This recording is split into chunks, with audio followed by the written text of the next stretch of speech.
बाबा साहब के पीठ में खंजर घोंपने वाले, संविधान न मानने वाले, ये आरएसएस के चिंटू हमें उपदेश देंगे, हम मानेंगे। मंदिर और मस्जिद के लिए कटोरा पकड़ा करके भीख मंगवाना चाहते हैं, का देश के बेरोजगार नौजवानों यही मंशा है कि कटोरा दे दाता के राम तुझको अल्लाह रखे, तुझको रखे राम तुझको अल्लाह रखे। इसने तो पूरे देश का सत्यानाश कर दिया। अरे बाप रे बाप, देश किसके हवाले कर दिया। आपातकाल आप लोग लगाते हैं और संविधान का उल्लंघन वो लोग कर रहे हैं। आपातकाल में संविधान था, लेकिन इनके काल में संविधान छर्रा छर्रा उड़ गया, रत्ता रत्ता उड़ गया। अब वो लोग उपदेश देंगे। आप बताइए, क्या मोदी जी चाहते हैं कि सभी लोगों को पंचर बनने से छोड़ा करके मंदिर और मस्जिद के लिए कटोरा पकड़ा करके भीख मंगवाना चाहते हैं, का देश के बेरोजगार नौजवानों से यही मंशा है कि कटोरा दे दाता के राम तुझको अल्लाह रखे, तुझको रखे राम तुझको अल्लाह रखे। जैसे 35 साल भीख मांग के खाया, अब भीखा मांग के खाते खाते अमेरिका 1993 में ट्रेनिंग करने पहुंच गए थे। नहीं तो गरीब मुसलमानों का ख्याल रख रहे हैं मोदी। आप मुझे बताइए, जो रोजगार जो कर रहा है, जो धंधा कर रहा है, जिसका धंधा जमाया है, उससे भी महरूम करना चाहते हैं। वक्फ ने गलती की, काम कुछ अच्छा नहीं किया, ये बता रहे हैं इसके बहाने वो। अच्छा, ये बता रहे हैं। इन्होंने गुजरात मॉडल दिखा के पूरे देश का तो सत्यानाश कर दिया। अब गुजरात में जाइए, पूरी बेरोजगारी तो है। तो कुल मिला करके मुझे बता दीजिए कि गुजरात मॉडल का वो नजारा पेश हुआ जिसकी कल्पना नहीं की। यहाँ दलित भी सुरक्षित नहीं है, यहाँ मुस्लिम भी सुरक्षित नहीं है, यहाँ महिलाएं सुरक्षित नहीं है, किसान सुरक्षित नहीं है। हक मिल रहा है महिलाओं को, करेगा तो खालिस्तानी बोला जाएगा, और छात्र आंदोलन करेगा तो नक्सली बोला जाएगा। अरे आपको मिर्ची लग रही है, मुसलमानों का भला करना चाहते हैं मोदी जी। जो बेरोजगार नौजवान सुन रहे हैं वो सबसे ज्यादा खुश हैं कि इसने तो पूरे देश का सत्यानाश कर दिया। ये वित्त मंत्रिया है ना, निर्मला सीतारमण, आप भाषा का सही प्रयोग। अरे हम अपनी भोजपुरी बोलेंगे तो क्या करेंगे, हम बोलेंगे, है ना।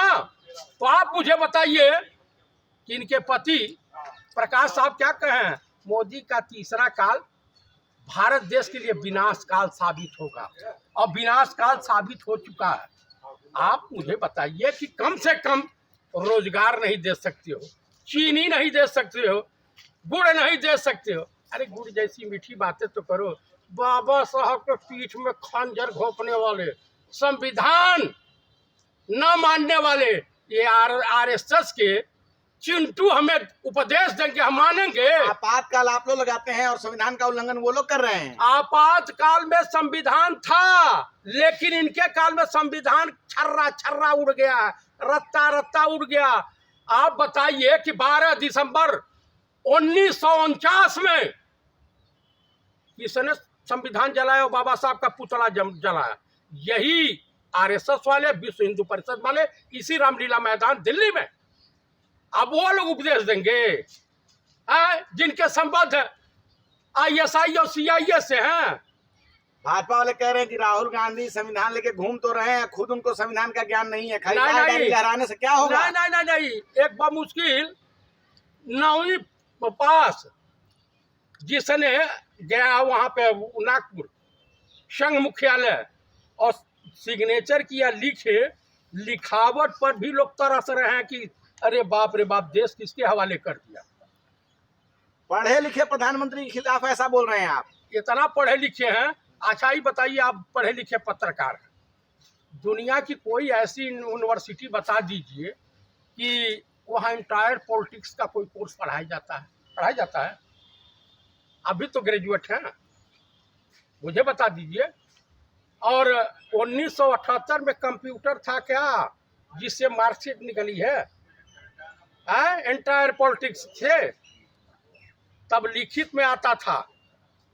तो जो अपनी डिग्री छुपा रहा हो, आप लोग हरा तो उनको पा नहीं रहे, खाली उधर का बात करते हैं। अरे सुनिए, जिस दिन ईवीएम हट गई, और कांग्रेस इसके लिए सबसे ज्यादा गुनाहगार है कि ईवीएम लाने का श्रेय इनको तो निपटा देंगे। कि बिहार में निपट गए, चिंता मत कीजिए। ऐसा ही आप लोग जो है ना हरियाणा में भी, हरियाणा में देखिए, हमारे वहाँ जो स्लीपर सेल था, अब स्लीपर सेल के मुख में जबड़े में हाथ डाल दिया नेता प्रतिपक्ष माननीय पंडित राहुल गांधी ने।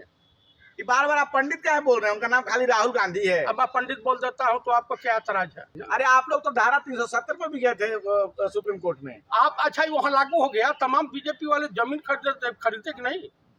तमाम कार्यकर्ता अंधभक्त चिल्ला रहे थे हम जमीन खरीदेंगे, समझ रहे हैं? कभी तो साथ दे दीजिए मोदी जी का। आप विरोध करते रहते हैं।